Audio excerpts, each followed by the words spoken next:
Hello, everyone. Today we're going to read a short story called The Secrets of the Sand. So, let's dive right in.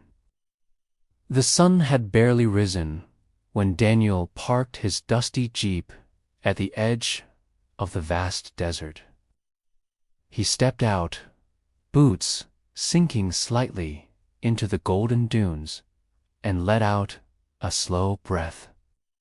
The desert was silent except for the faint whisper of wind across the sand, but to Daniel it felt alive, like it was waiting. Daniel wasn't a treasure hunter by trade. In fact, he'd spent most of his life behind a desk, cataloging old artifacts and translating half-broken tablets. But 2 months ago, an ancient journal landed on his desk, its leather cracked and pages brittle.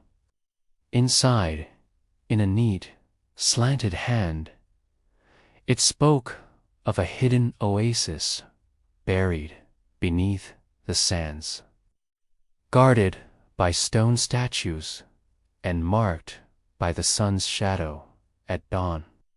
It sounded like legend, nothing more. Yet Daniel couldn't stop thinking about it. He adjusted his backpack and started walking into the vastness. The heat grew quickly as he moved deeper into the dunes. The desert, stretching endlessly, seemed determined to swallow him whole. But Daniel moved with quiet determination, guided by sketches and faded words from the journal.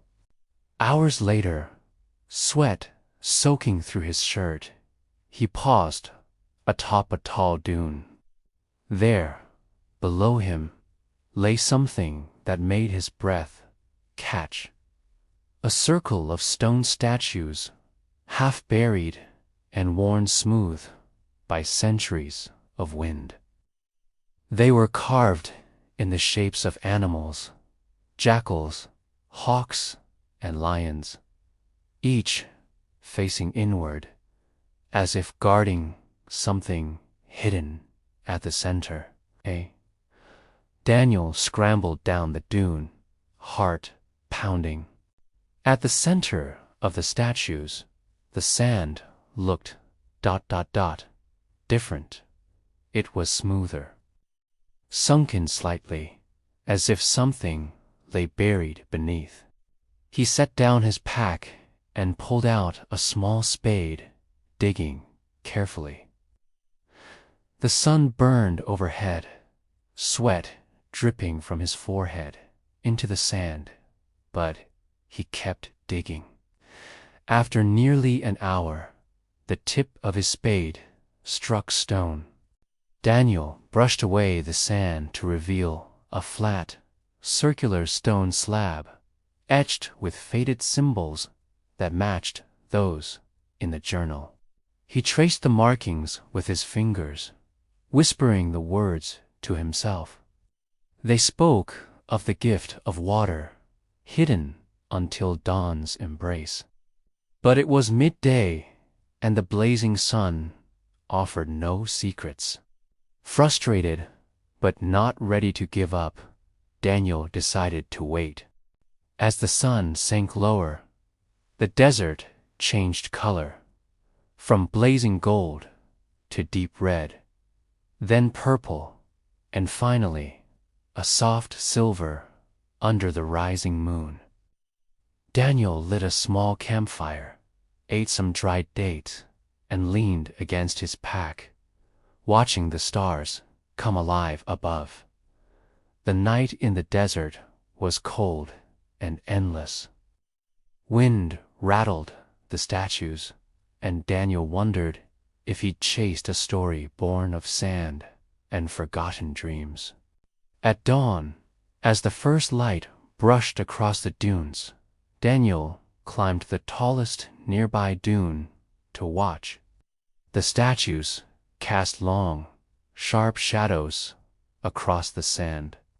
Slowly, the shadow of the largest lion statue stretched until it touched the stone slab at the center.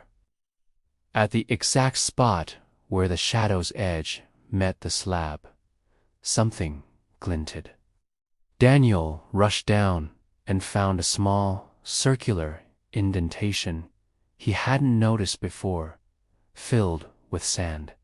Carefully, he scooped it out, revealing a bronze ring set into the stone. With a deep breath, he turned the ring. At first, nothing happened. Then, with a grinding sound, the stone slab slowly shifted aside, revealing a dark, narrow stairway leading underground. The air inside was cooler, scented faintly of minerals and age. Daniel lit his lantern and descended carefully. The stairs ended in a chamber whose walls were covered in faded paintings, camels, palm trees, and rivers that had long since dried up. In the center of the room lay a small pool, its water perfectly still and reflecting the flickering lantern light. Stone channels extended outward from it, cracked and dry. Daniel knelt by the water, running a hand across the surface. It felt impossibly cold. He realized this hidden oasis was more than myth. It had once fed travelers and caravans crossing the harshest stretch of desert. Among the carvings on the walls, he saw a story unfold. People tending gardens around the pool, animals drinking, and finally, sandstorms burying everything. The last image showed a single figure sealing the entrance, leaving the oasis to sleep beneath the dunes. Daniel's chest tightened. He felt a strange grief for people long dead, and a wonder that something so precious had survived, hidden for centuries. He dipped his canteen into the pool. Clear water, clear water. As he drank, the taste was unlike anything he'd ever known. Clean, ancient, almost sweet. Exploring further, Daniel found stone jars, shattered pottery, and rusted tools left by those who had lived here. Each artifact told a fragment of a story. Life, struggle, and the hope of finding water in a place where none should exist. He carefully recorded everything in his notebook, sketching symbols and carvings, knowing he might be the first person to see them in over 1,000 years. When he returned to the surface, the sun was higher, burning down mercilessly. The stone slab closed behind him with a quiet finality, as if the desert wished to keep its secret hidden. Daniel stood there, breathless, feeling both incredibly small and deeply alive. Back in the city, Daniel submitted his findings to the university. Experts, historians, and journalists soon gathered, debating how old the oasis might be and what it meant. But for Daniel, the true treasure wasn't the fame or the academic recognition.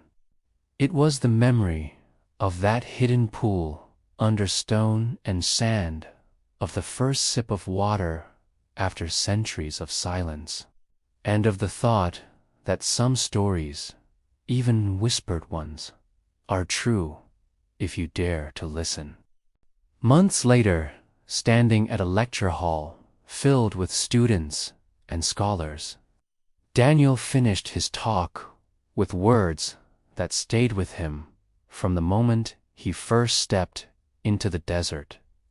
Some secrets are buried, not to be forgotten, but to be rediscovered by those willing to look deeper than the sand.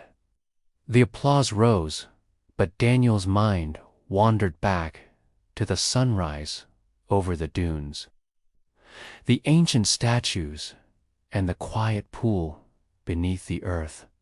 And though he knew the desert would claim the oasis again, burying it deeper under shifting sands, part of him hoped that one day someone else would follow the story and find what lies hidden beneath the silence. So that was the story of the secrets of the sand. What did you think? If you liked this story, please leave a like and subscribe for more. Until next time, happy reading.